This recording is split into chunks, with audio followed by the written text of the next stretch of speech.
Carl Jung issued a specific warning to empathic individuals, one that today's psychology largely ignores. This warning wasn't about protecting others from empaths. It was about protecting empaths from a dangerous psychological pattern he documented across 30 years of clinical practice. Jung identified 3 distinct stages that occur before an empath reaches breaking point. Stages most empaths miss until it's too late. My name is Anna. For years, I thought being sensitive to others' emotions was my greatest gift. I could walk into a room and instantly feel the tension no one acknowledged. Sense the unspoken resentment beneath polite smiles. Know when someone was lying before they finished their sentence. Until one ordinary Tuesday morning when I walked out of my corporate job, deleted every contact from my phone, and disappeared from the lives of everyone who'd ever hurt me. If you've ever walked out of a social gathering feeling more drained than before, you arrived not from socializing, but from seeing "Stay with me." Comment "I see" if you know this feeling. You're not alone, but here's what current empath content gets wrong. The day of the snap isn't the beginning of power. It's the last resort when earlier intervention has failed. What you're watching on social media, empaths finally standing up for themselves, Jung would call that psychological emergency, not empowerment, desperation. The patient reports a sensation of something breaking inside.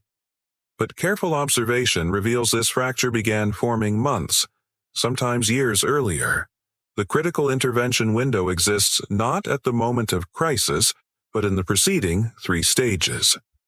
In this video, you'll discover Jung's 3-stage warning system and the exact psychological practices he developed, not to prevent the snap entirely that may be necessary, but to transform it from destructive crisis into conscious rebirth. The question isn't if you'll reach your breaking point. It's whether you'll recognize the warning signs in time to make it work for you, not against you. Before we begin Stage 1, 3 things you need to know. First, this content is based on Jung's actual clinical case files, not modern self-help interpretations. Second, you'll be asked to pause and complete brief exercises. Do them. That's where the transformation happens. Third, if you're already in Stage 3, this video can still help, but the intervention is different. Stay until the transformation section starting at minute 35. Now, Stage 1. This is where it begins. Not with the snap, not with the breakdown, but with something Jung called the gift that isolates. Most content about empaths tells you perception is your superpower. Jung said something different. He said, uncontained perception is psychological dismemberment. Stage 1 begins with what Jung called differentiated perception. This isn't being sensitive. It's a specific perceptual orientation where emotional data floods in without filtration. I dress. Go downstairs.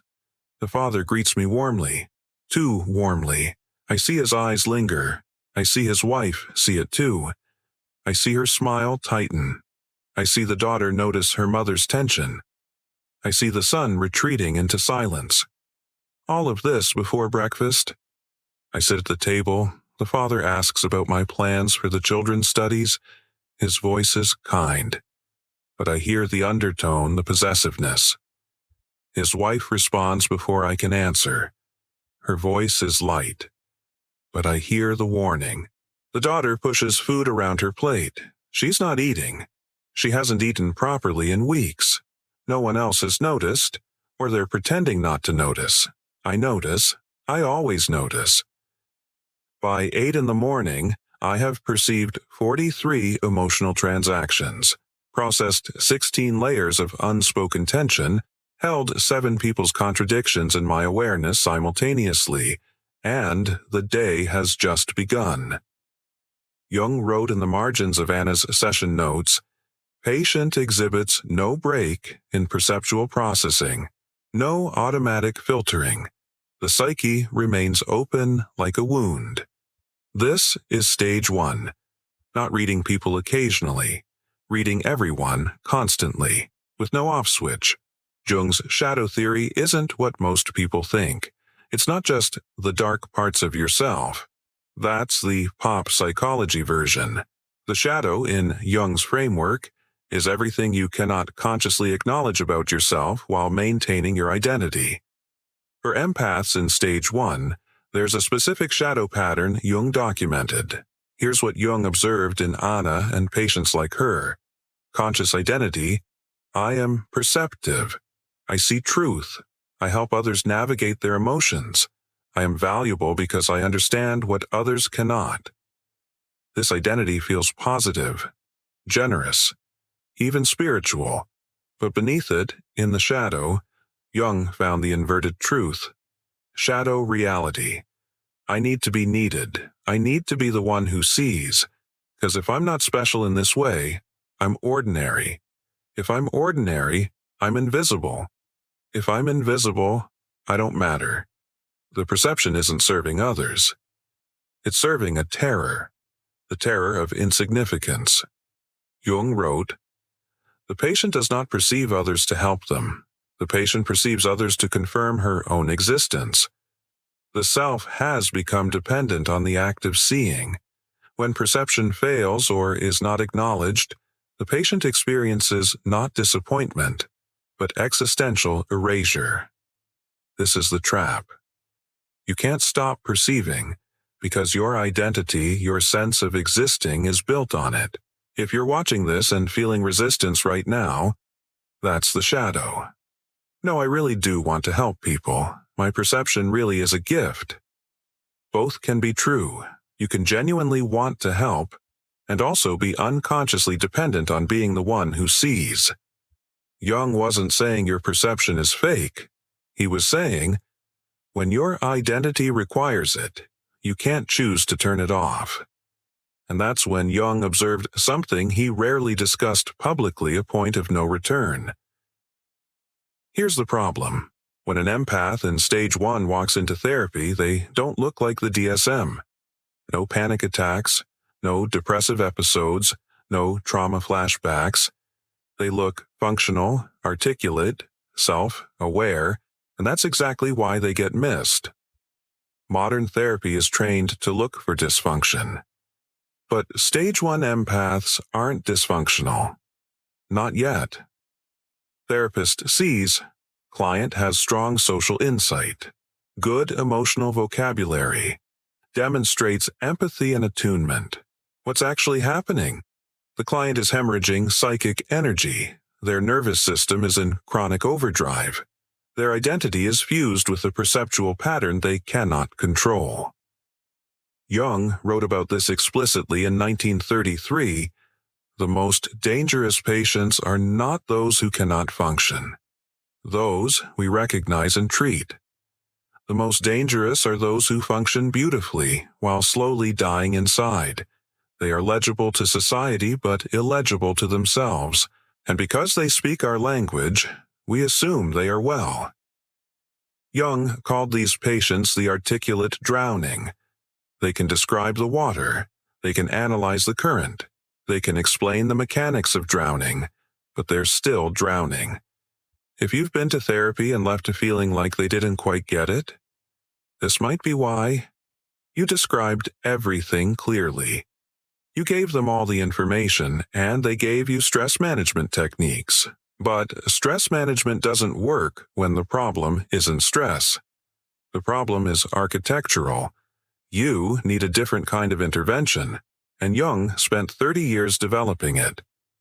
In Anna's third session, Jung had listened to 2 hours of her describing what she perceived, every emotional dynamic in the household, every unspoken tension, every suppressed desire.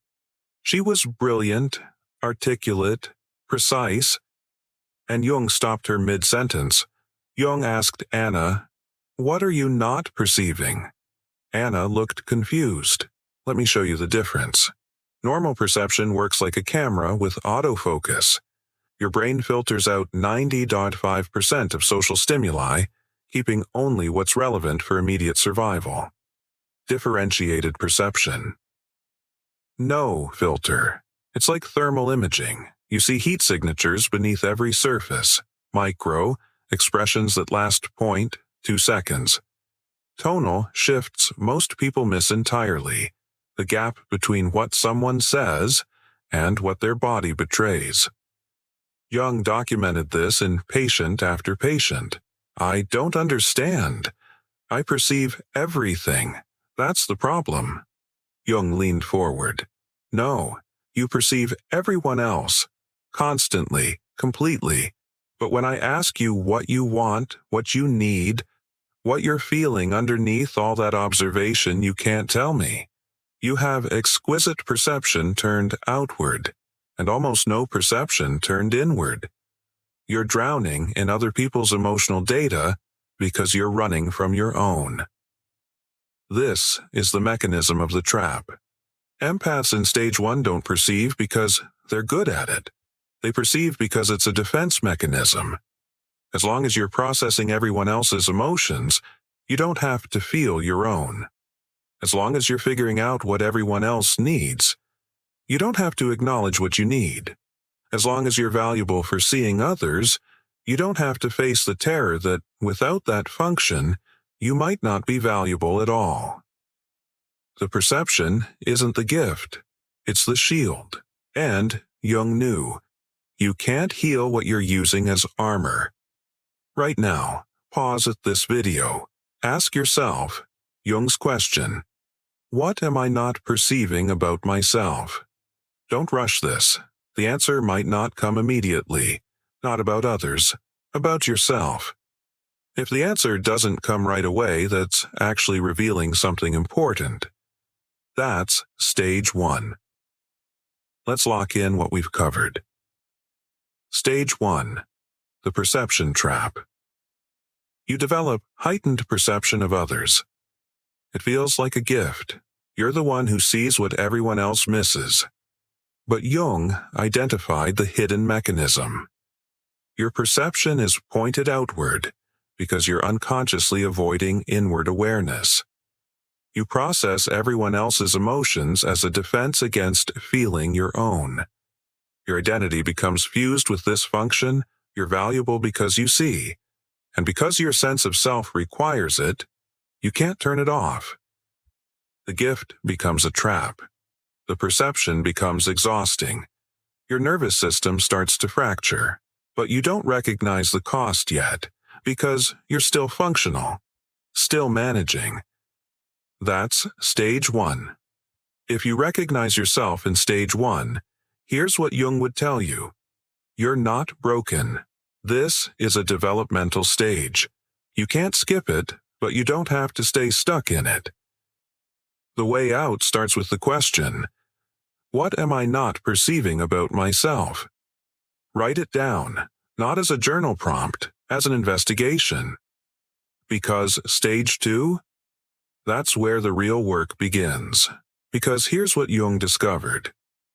Stage 1 is uncomfortable. But a stage 2? Jung documented something he called a psychological dismemberment. And once it begins, reversing it becomes nearly impossible. They could sense tension in a room within 30 seconds. Detect lies before the sentence finished. Feel others' emotions as if they were their own. One patient described it to Jung this way.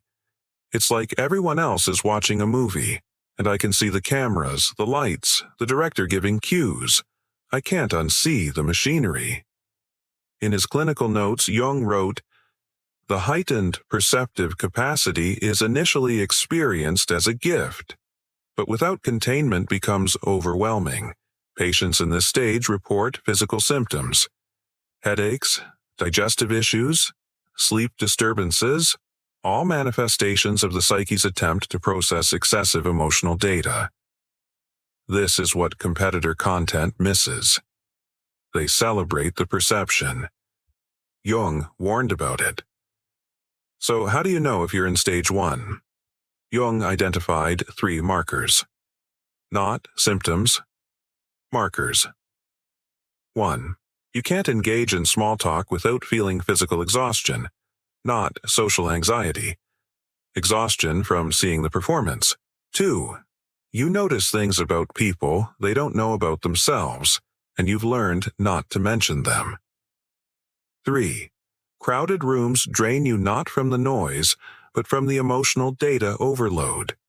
Every conversation around you registers, every micro-tension, every unspoken conflict. If you recognized all three, you're not imagining this. Jung documented it. You're in stage 1.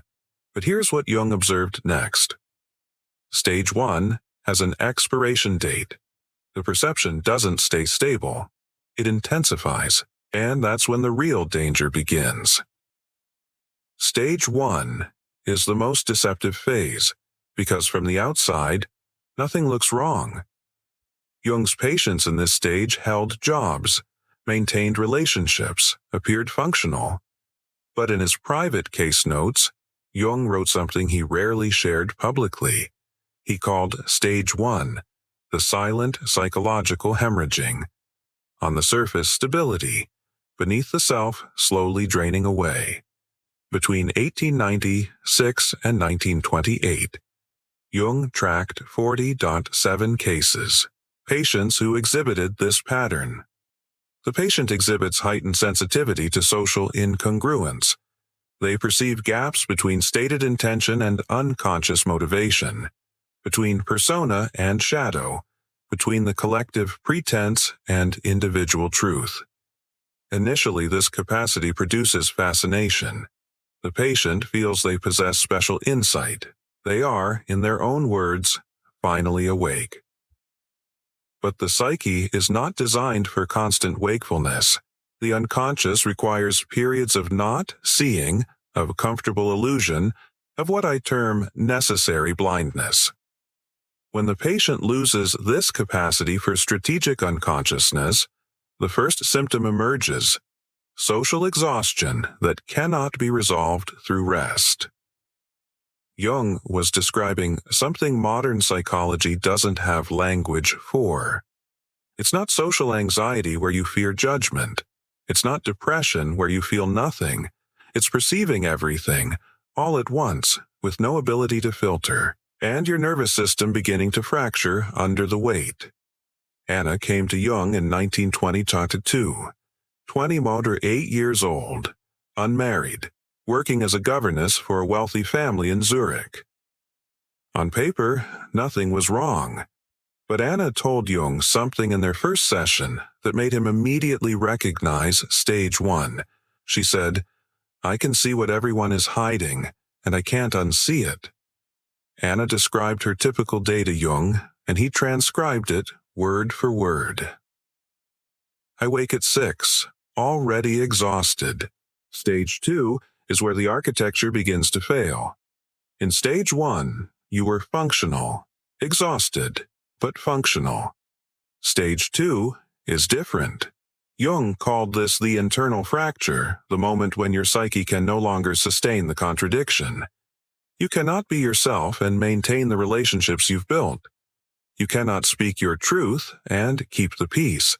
You cannot honor what you perceive and stay connected to those who refuse to see it. But most of all, I hate myself for smiling back."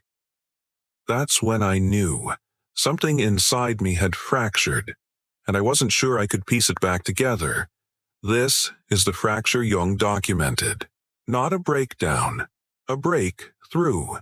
The moment the split becomes conscious, and you realize you've been two people for months, maybe years.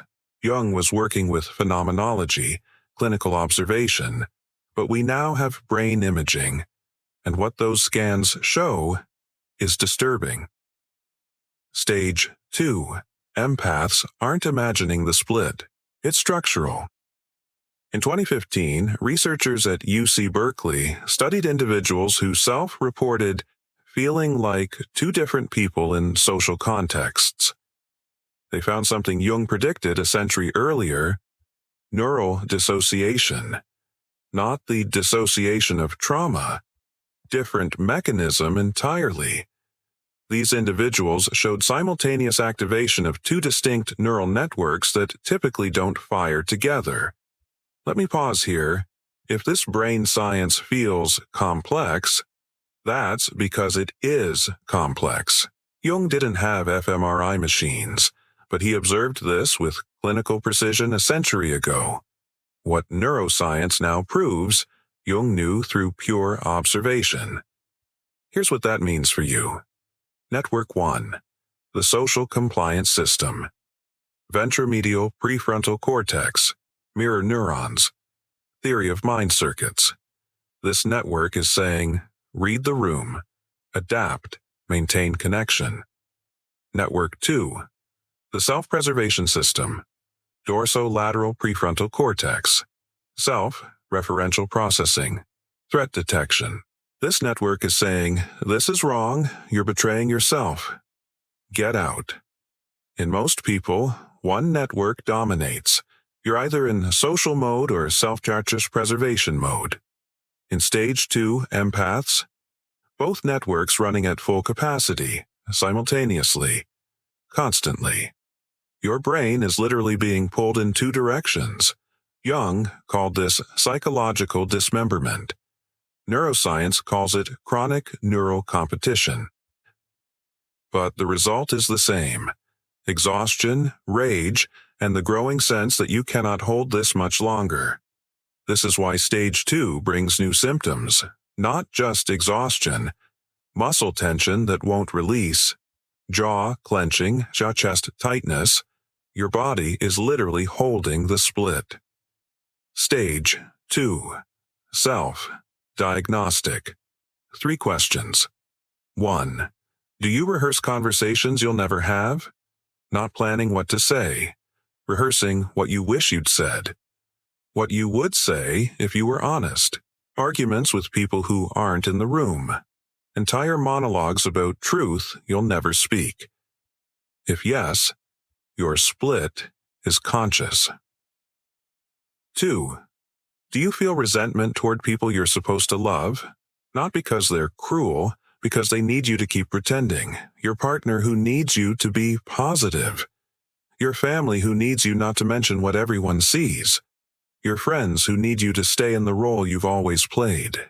If yes, your rage is building toward people who've done nothing except ask you to maintain the performance. 3. Do you fantasize about disappearing? Not suicide, just gone. New city, new name, new life, where no one knows the version of you that you've been performing. If yes, you're planning your escape, even if you don't consciously realize it yet.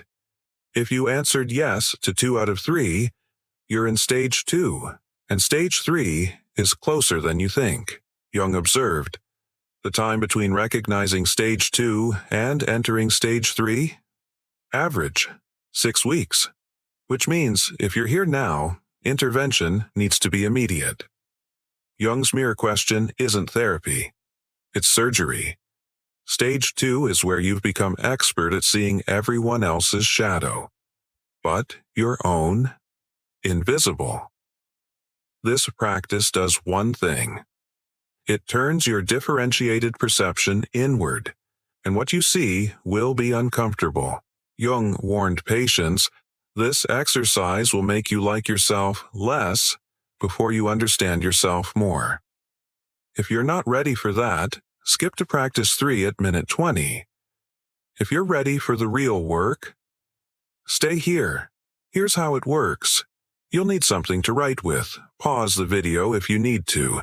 Jung's mirror question has 3 parts. Part 1. Identify your judgment. Think of someone in your life you resent right now. Not dislike, resent. Someone whose presence makes your jaw tight. Write their name. Now write what bothers you about them. Be specific. Be brutal. No one will see this. What is it about this person that makes you feel anything from frustration to rage? Part 2. The inversion. Jung's question was this. What quality you're judging in them are you rejecting in yourself? Not, do you do the same thing, but, are you punishing them for having access to something you've denied yourself? So the psyche does what all systems under impossible pressure do. It splits. What does splitting look like?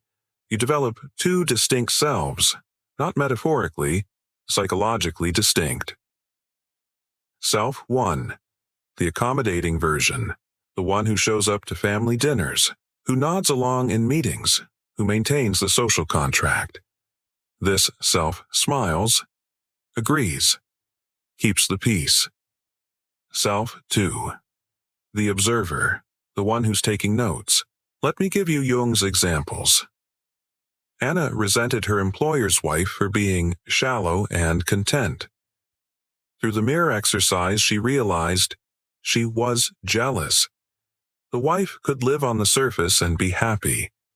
Anna couldn't turn off her depth and was exhausted by it. Another patient resented his brother's selfishness. The mirror revealed he was resentful that his brother could prioritize his own needs without guilt, something the patient had never allowed himself. The pattern Jung found: what we judge most harshly in others is often what we've forbidden in ourselves. So write this: what am I denying in myself that this person has access to? Part 3. The uncomfortable truth. Read what you wrote. If it makes you defensive, if your immediate thought is, no, that's not it, they really are just whatever you judge them for, Jung would say, you found it. The shadow always triggers defensiveness when exposed. Sit with the discomfort. Don't fix it. Don't rationalize it. Just see it. That's the practice. Don't try to fix this immediately. Jung's patients who tried to resolve their shadow projections too quickly just created new projections. For now, just notice, when you feel that resentment toward that person again, pause, ask, am I seeing them, or am I seeing what I've rejected in myself? The goal isn't to like them suddenly. The goal is to stop giving them power over your internal state. Because when you own your shadow, you stop projecting it.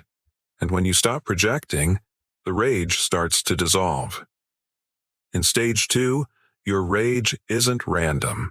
It's pointing at energy theft. People, obligations, situations draining you while offering nothing back. Jung called this libidinal imbalance. Let's call it what it is. You're giving to people who take, and resenting them for taking what you keep giving. This is a 10-minute audit. You can do it after this video.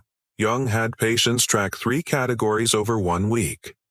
But we can do a simplified version right now. Get your worksheet or notebook. 3 columns. Column 1. Energy drains. List 5 people, activities, or obligations that consistently leave you feeling depleted. Not just tired, depleted, like something was extracted. Be specific. Family dinners. Weekly calls with mom. Team meetings. Friend who only talks about her problems. Write them. Column 2. Energy restores. 5 things that restore you, not just relaxing. What actually replenishes? For Anna, it was walking alone, reading Jung, writing without audience, one friend who doesn't need me to perform, silence. What are yours? Write them. Column 3, the imbalance. Here's Jung's question. How much time in the last week did you spend on drains versus restores? Count hours if you can. Estimate if you can't. Jung's patients in stage 2. Average ratio was 7:1. 7 hours draining for every 1 hour restoring. That's not sustainable. That's why you're in stage 2. Look at your column 1. Circle the top 3 drains you could reduce by 50% in the next 30 days. Not eliminate. Reduce. Half the family dinners. Half the meetings.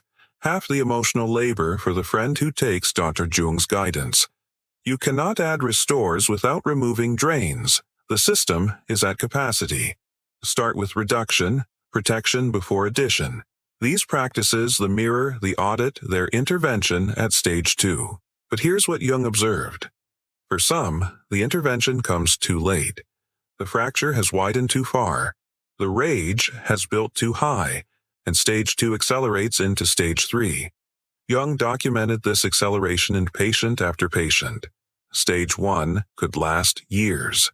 Stage 2, months. But stage 2 to stage 3? Sometimes days. Because once the split is conscious, once you see yourself performing and hating yourself for it, once the rage has a target, the system can't hold. Anna's journal entries. August 14th. The fracture becomes conscious. September 6th. First entry mentioning escape. September 23rd. I don't know how much longer I can do this. October 2nd.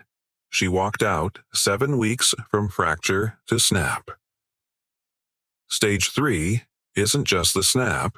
It's the question Jung asked every patient who reached it. Now that you've burned it all down, what will you build? Who's cataloging every lie, every performance, every moment you betrayed what you actually see? This self is building a ledger. Jung documented this in patient after patient. He wrote, "The patient exhibits a peculiar doubling. Externally, they become increasingly accommodating, while internally, resentment crystallizes. These are not moods. These are structural personalities operating in parallel. The fracture between them widens each day until confrontation becomes inevitable." This is the danger Jung warned about. You're not having mood swings. You're becoming two people, and they're at war. You know you're in stage 2 when you start having conversations in your head. Conversations where you say what you actually think, while your mouth says something completely different. Stage 2 is where Jung lost patients. Not because they died, because they fled. The process of recognizing the split was so destabilizing, they'd rather live with the fracture than face what integration required. Jung called this psychological suicide by avoidance. Between 1923 and 1928, Jung tracked 17 patients in stage 2. He documented common patterns: external presentation, increasing compliance, agreeability, niceness; internal state, rage crystallizing, not anger, rage, the cold kind, the kind that builds architectures. Jung wrote, "The patient's outer softness hardens internally into something resembling hatred, not of individuals, but of the requirement to pretend. The self begins to hate the self for its own performance. This is self-directed splitting. You begin to hate the version of you that everyone else needs. If people keep telling you how nice you are, and it makes you want to scream." Stage 2. Anna kept a journal Jung never asked her to keep. She was documenting her own dissolution. This is what stage 2 looks like from the inside. August 14th, family dinner. The usual performance. I arrive. The father greets me warmly. Too warmly. His wife sees. I see her see. I see her smile tighten. I see the daughter watch her mother. I see the invisible violence of it all. I take my seat. The conversation is light. The weather, the garden, meaningless words covering the real conversation happening in glances, in pauses, in the space between what's said and what's meant. And then the mother turns to me, smiling. She says, "Anna, you're always so quiet at dinner. You must share what you're thinking. We'd love to hear your perspective." And something in me broke. Not externally. I smiled back. I said something pleasant about enjoying listening more than speaking. But inside, this thought, "You don't want my perspective. You want my compliance. You want me to pretend I don't see your husband looking at me like that. You want me to pretend I don't see you resenting me for it. You want me to pretend your children aren't suffocating under the lies you all agree to maintain. You want me to perform being the grateful, simple girl who doesn't notice these things. And for the first time in my life, I felt something I'd never felt before. Not sadness, not anxiety, rage. Cold, architectural rage. I looked at her smiling face and thought, I hate you for asking me to lie. I hate your husband for making me complicit. I hate your children for forcing me to protect them. Stage 3 isn't a choice. It's what happens when a system under impossible pressure reaches its breaking point. Jung called this the inevitable confrontation with the shadow. Not because empaths are weak, because they've been strong for too long. You can only maintain the split, the performance, the pretense, the two selves at war for so long. Eventually, something gives. And when it does, Jung observed, it's not gradual, it's instantaneous. Here's what most content gets wrong about the snap. Her amygdala, her shadow, had been writing that script for 7 years. It just needed the prefrontal cortex to step aside. And on October 2nd, it did.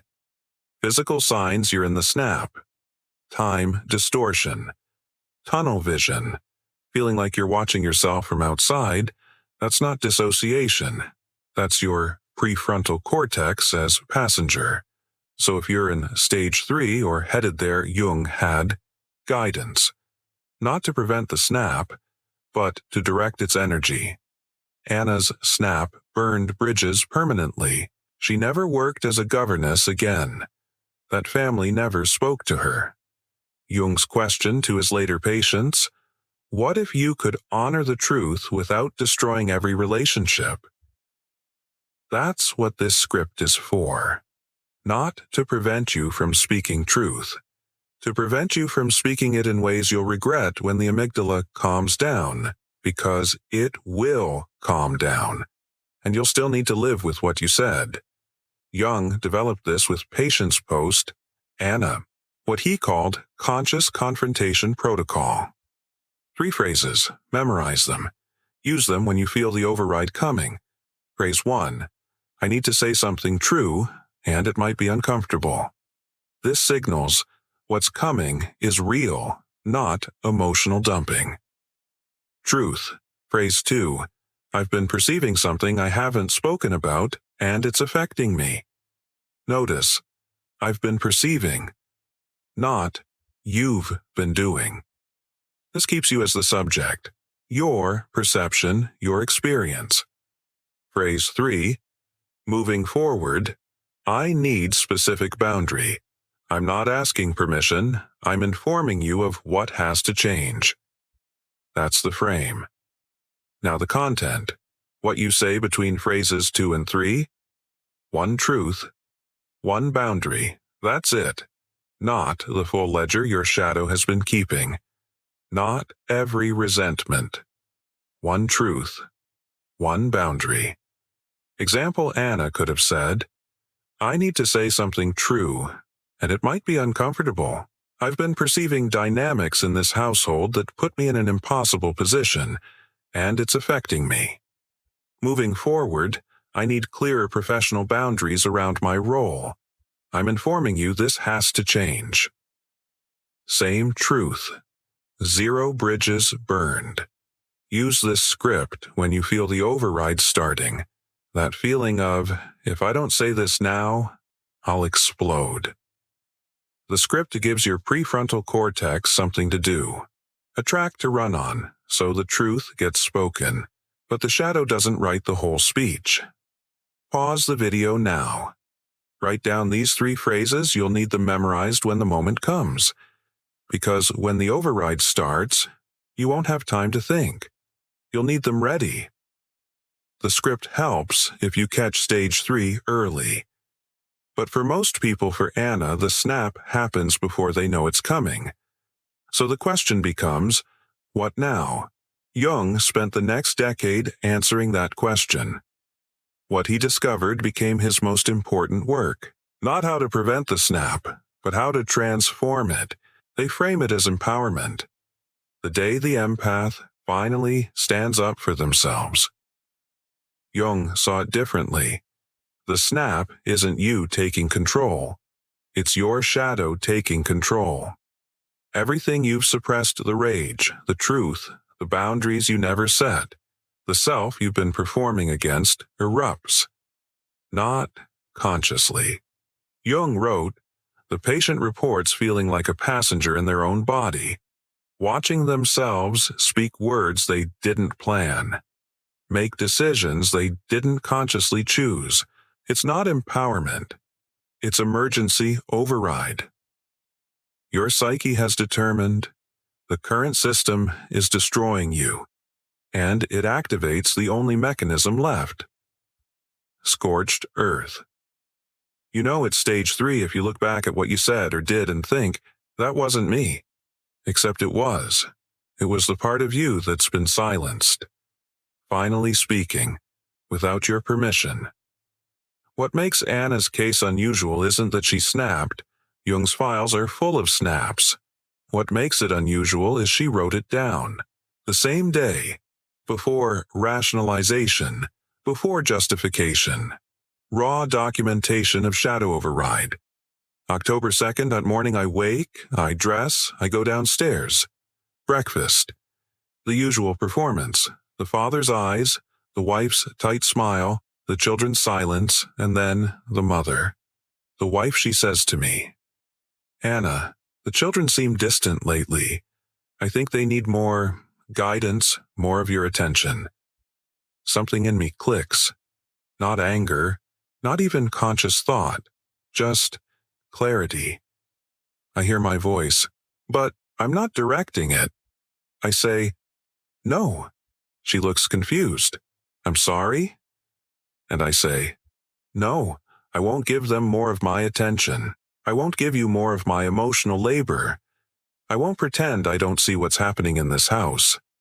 I won't pretend your husband doesn't look at me in ways that make your jaw tight.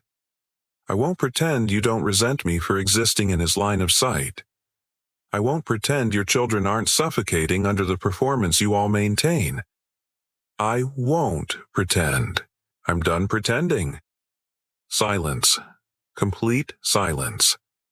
The father's face goes white. The wife's goes red. The daughter, she's staring at me like I've just said what she's been thinking for years. And I stand. I walk upstairs. I pack my belongings. It takes 20 minutes. I come back down. They're still sitting there, frozen. I place my key on the table. I walk out the door. I don't know where I'm going. I don't have another position. I don't have family to return to. But I'm walking, and for the first time in 7 years, I'm not performing. Anna came to Jung 3 days later. She said, I destroyed everything, and I don't regret it, and that terrifies me. Jung's response, you didn't destroy everything, you destroyed the performance. Now we discover what's underneath. This is the crossroads of stage 3. The snap removes the false structure. What you build next determines everything. But before we get to what comes after the snap, you need to understand what's happening in your body during it. Because Jung's psychological observation, modern science can now show you the mechanism. The snap feels like pure emotion, rage, liberation, clarity. But what's actually happening is neurological. Your brain is executing an emergency protocol. When your psyche determines the current system is unsustainable, it triggers what neuroscientists call amygdala hijack on steroids. Normal amygdala hijack is fight or flight, 30 seconds to 3 minutes. This is different.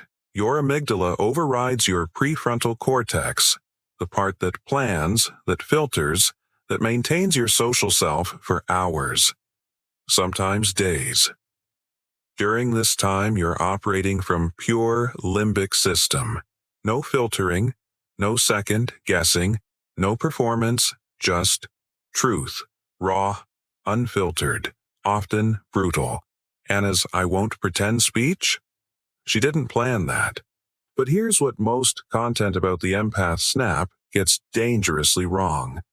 They end the story at the breaking point, as if snapping itself is the transformation, as if walking away is the answer.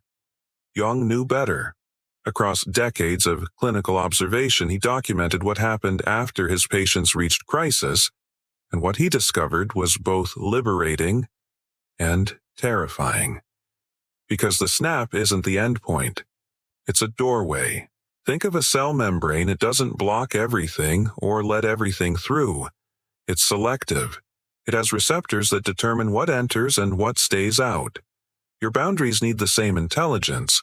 Not, no one gets in, but only what nourishes me gets in. Pillar 3. Selective vulnerability. This is where Jung's framework becomes radical. Most advice says, be vulnerable.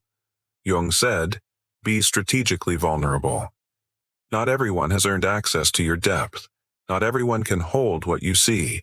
Vulnerability without discernment is just self-destruction. With better PR, Jung's patients learn to calibrate deep vulnerability with the few who can meet them there. Protected boundaries with everyone else. These 3 pillars work together. You reclaim your shadow, which gives you material to protect.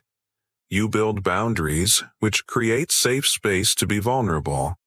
You practice selective vulnerability, which shows you what shadow material still needs work. It's a cycle, not a checklist. Remember Anna, the one who snapped, walked out, stopped performing? What happened next is what most viral content never shows you. Because the snap was just day 1. Integration took 18 months, and it was nothing like Instagram makes transformation look.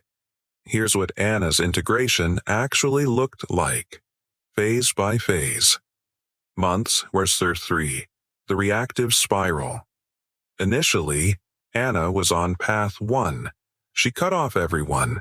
Didn't just quit her job, she burned the bridge, told her manager exactly what she thought of him, blocked her entire team, stopped answering her mother's calls. She felt powerful. Finally, boundaries. But 3 months in, she was in crisis. I thought this would feel like freedom. Instead, I'm more alone than ever, and I'm starting to realize I might be becoming the kind of person I was trying to escape.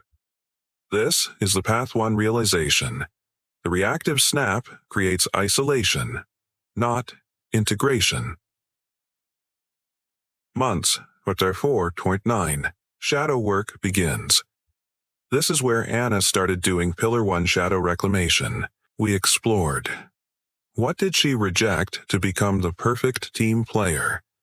She discovered her ambition, her anger, her need to be exceptional, not just acceptable. She'd buried all of it to be nice, but she also found her golden shadow. Her leadership capacity, her vision, her ability to cut through nonsense that everyone was too polite to name. Jung would call this making the unconscious conscious. Anna called it finally meeting myself without apology. Months, it sat there in 15. Boundary reconstruction. Pillar 2. Not walls, membranes. Anna didn't unblock everyone and return to her old life. Instead, she got surgical. Her mother, boundaries established. Mom, I love you, but I won't discuss my career choices anymore. That topic is off limits. Old coworkers, most stayed blocked. 3. She reconnected with the ones who'd reached out without agenda, without gossip hunger. New job. She negotiated boundaries into the offer letter. I don't work weekends. I don't respond to messages after 6 p.m. And I need honest feedback, not emotional management. Her employer said yes, because her boundaries came with clarity, not chaos. Months 16-18. Selective vulnerability. Pillar 3. This is where Anna learned the difference between authenticity and oversharing. She told me, I used to think being real meant telling everyone everything. Now I understand depth isn't for everyone. Most people can't hold it, and that's okay. She found 2 friends who could meet her depth. Just 2. Jung's patients reported similar ratios that differentiated rarely have large circles. With those 2, she practiced complete vulnerability. With everyone else, pleasant, boundaried, surface, level. No guilt. No longer performing niceness, but also not performing rebellion. What Anna learned.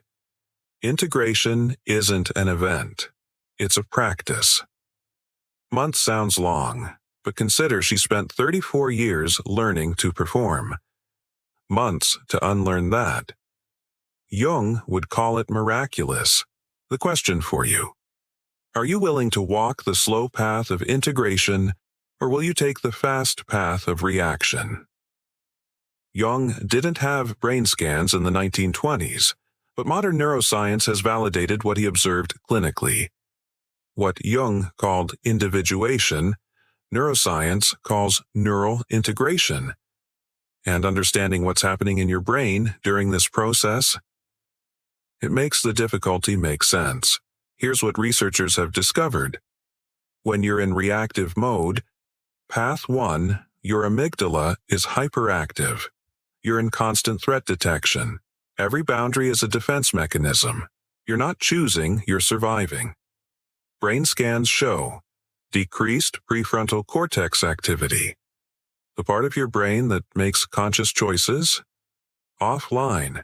You're on autopilot, just running a different program. And which path you take through that doorway determines whether you truly transform or simply repeat the same pattern wearing a different mask.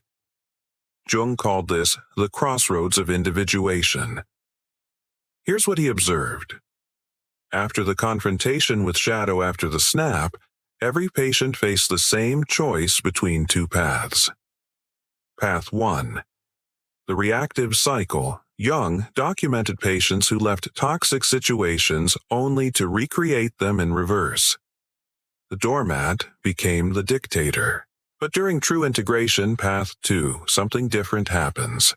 Increased connectivity between the prefrontal cortex and limbic system. Your thinking brain and feeling brain start communicating. What Jung called making the unconscious conscious shows up as literal neural pathway formation, new connections being built. The result? You feel your emotions, but you're not hijacked by them. You perceive threats, but you can assess whether they're real. You set boundaries not from fear, but from clarity. Researchers call this integrated arousal regulation. Jung would call it, finally, having a choice. This is why integration feels so difficult at first. You're literally rewiring your brain.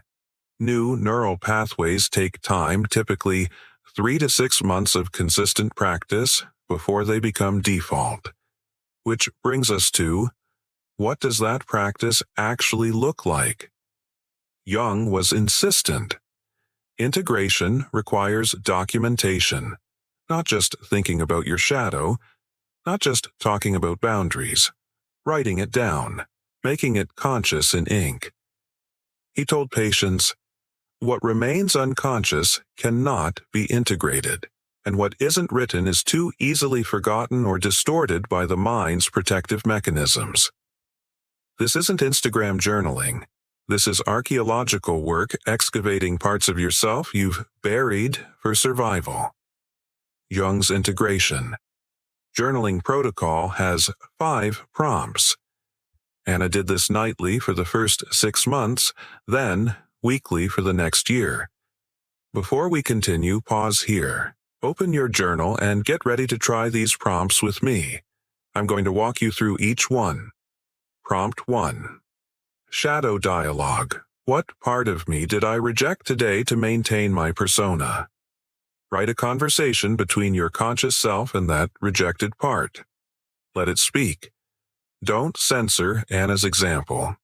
Today I rejected my anger when my coworker took credit for my work. I smiled and said nothing. My anger wants to say, This is why you're exhausted. You keep feeding everyone else and starving yourself.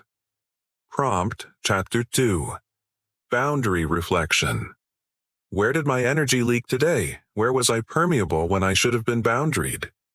Be specific. Jung emphasized, vague awareness changes nothing. Anna's example. 3 p.m. meeting. I stayed 45 minutes over to soothe my manager's anxiety about the project. My time, my energy leaked into his emotional regulation. Boundary needed. I have a hard stop at 4 p.m. without apology. Prompt 3. Integration mapping. What triggered me today? What does this trigger reveal about my unintegrated shadow? Jung taught, triggers are teachers. They show you exactly where your shadow work needs to go. Anna's example. I felt rage when I saw a coworker being assertive in a meeting. Trigger reveals, I've rejected my own assertiveness. I've made it mean aggressive. My shadow wants that capacity back. Prompt 4. Authentic expression practice. If I had been fully authentic today, boundaries intact, shadow integrated, what would I have said or done differently? This is mental rehearsal. Jung found patients who practiced authenticity on paper integrated faster in real life. Anna's example. I would have said, that was my work. I'll need you to correct the record in tomorrow's meeting. No smile, no softening, just clarity. Prompt. Integration wins. Where did I show up as my integrated self today, even in small ways? Jung warned against focusing only on failures. Document the integration that's working. Anna's example. I said no to drinks with coworkers without explaining why, just no thanks. Old me would have given 5 reasons. Integrated me doesn't need to justify my boundaries. Here's how to actually use this protocol. Start 10 minutes before bed. Quiet space. No phone. Commitment. 30 days daily to build the neural pathway. Jung saw shifts around day 21-30 in his patients. If you miss a day, don't spiral, just start again. Integration isn't perfection. After 30 days, shift to weekly. By then, the integration lens becomes more automatic. You'll start catching yourself in the moment rather than only in retrospect. Anna reported, Month 2, she found herself pausing before saying yes to something that would drain her. She called this real-time integration. That's your goal. Jung was meticulous about tracking outcomes. Not just how do you feel, but measurable shifts in functioning, because integration isn't about feeling good all the time. It's about functioning at a higher level, integrated, not fragmented. Here's what he observed. Among Jung's patients who completed the individuation process, typically 18 to 36 months of consistent work, he documented 4 primary outcomes. Outcome 1. Reduced emotional exhaustion without reduced empathic capacity. This is what Anna described as finally having an off switch. The people pleaser became the people punisher. The silent absorber became the aggressive projector. One patient, we'll call her Marie, left her narcissistic partner after 15 years. Jung celebrated this. But 6 months later, she'd cut off her entire family, ghosted lifelong friends, and isolated completely. Jung wrote in his notes, patient has not integrated her shadow. She has become it. The victim has transformed into the perpetrator not of others, but of herself. Not that she stopped perceiving, she still saw through facades, still felt others' emotions. But, and this is critical, she was no longer consumed by them. Jung wrote, the differentiated individual maintains perception, but develops what I term sacred detachment. They witness without absorbing. Outcome 2. Ability to maintain connection during conflict. Pre-integration. Conflict meant either complete accommodation or total disconnection. Post-integration, conflict became navigable. Anna's example. When her mother criticized her career again, instead of exploding or shutting down, Anna said, "Mom, I know you're worried, and I'm not changing my path." Both can be true. She stayed connected to her mother while boundaried from her mother's anxiety. Jung called this differentiated relating. Outcome 3. Increased authenticity without increased brutality. The fear, if I integrate my shadow, my anger, my selfishness, won't I become cruel?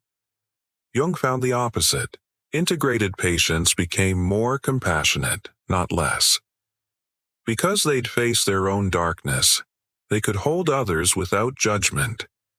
But their compassion came with boundaries. No more rescuing, no more absorbing, just clear, boundaried care. Anna. I'm kinder now than when I was nice, because now it's a choice, not a compulsion. Outcome 4. Selective empathy, based on demonstrated trustworthiness.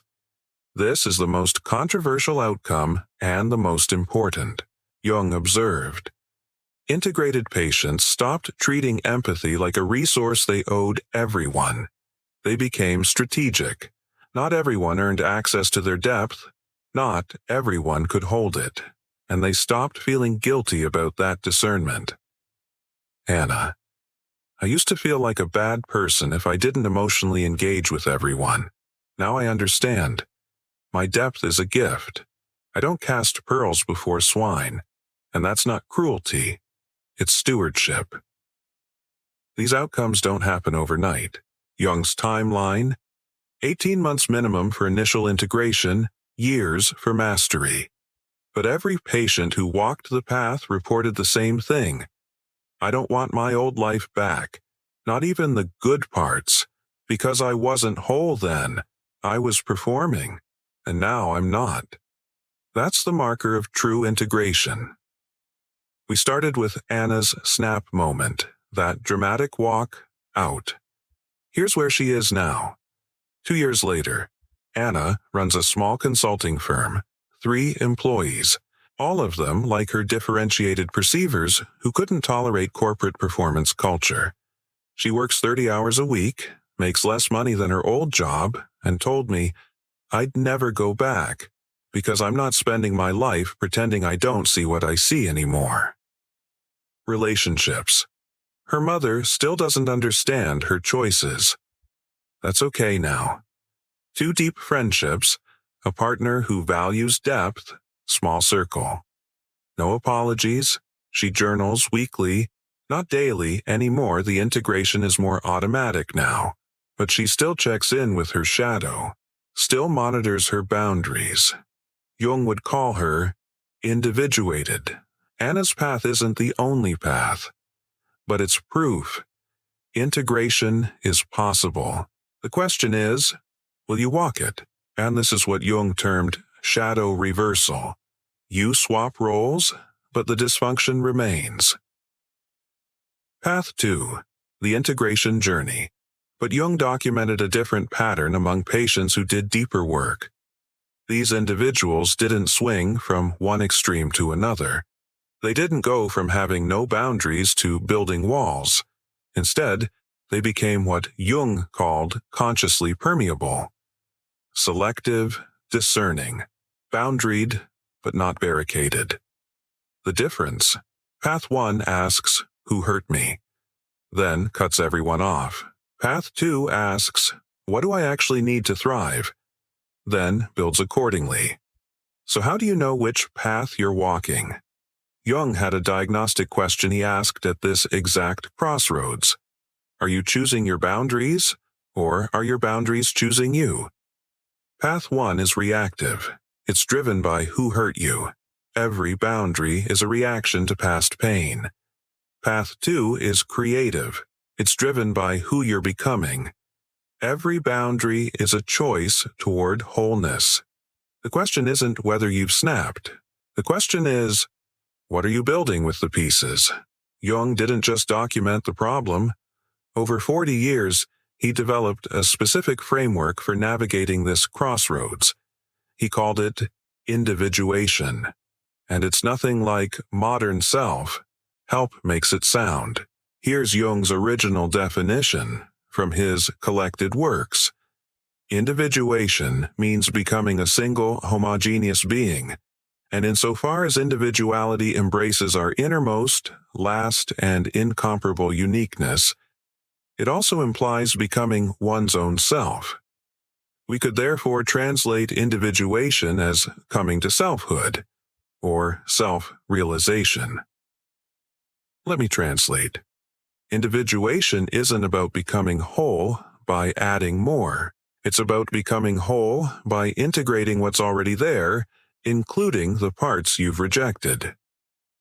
Jung outlined 3 specific pillars for this integration, and understanding these pillars is what separates Path 1 from Path 2. Let's break them down. These 3 pillars aren't sequential steps. Jung emphasized, they're simultaneous processes that reinforce each other. Miss one, and you end up on Path 1 reactive integration. Honor all 3, and you walk Path 2 conscious individuation. Pillar 1. Shadow reclamation. This is where you consciously retrieve the disowned parts of yourself. Not just the negative shadow, your anger, your selfishness, your darkness, but also what Jung called the golden shadow, your power, your ambition, your brilliance that you learned to hide. For empaths post-snap, this means asking, what did I reject to become acceptable? Pillar 2. Boundary establishment. But Jung was specific. Not rigid walls, permeable boundaries. What Jung discovered through decades of clinical work was this. The empath's snap isn't the problem. It's the warning. We started with 3 stages Jung documented. The perception trap, where your gift becomes your cage. The internal fracture, where you split into 2 people at war. And the snap, where your shadow takes control. But here's what most people miss. The snap isn't the end of your story. It's a doorway, and what you build after, that's what determines everything. Anna walked through that door. From performing a self she hated to building life around who she actually is. That transformation? It's not magic. It's Jung's framework, recognition, integration, withdrawal, return. And you just learned all 4. Jung's 5 practices we covered: boundary diagnosis, knowing where you're hemorrhaging energy, the mirror question, turning perception inward, energy audit, tracking where authenticity lives, strategic withdrawal, protecting the integration work, and integration journaling, the practice Anna still uses 2 years later.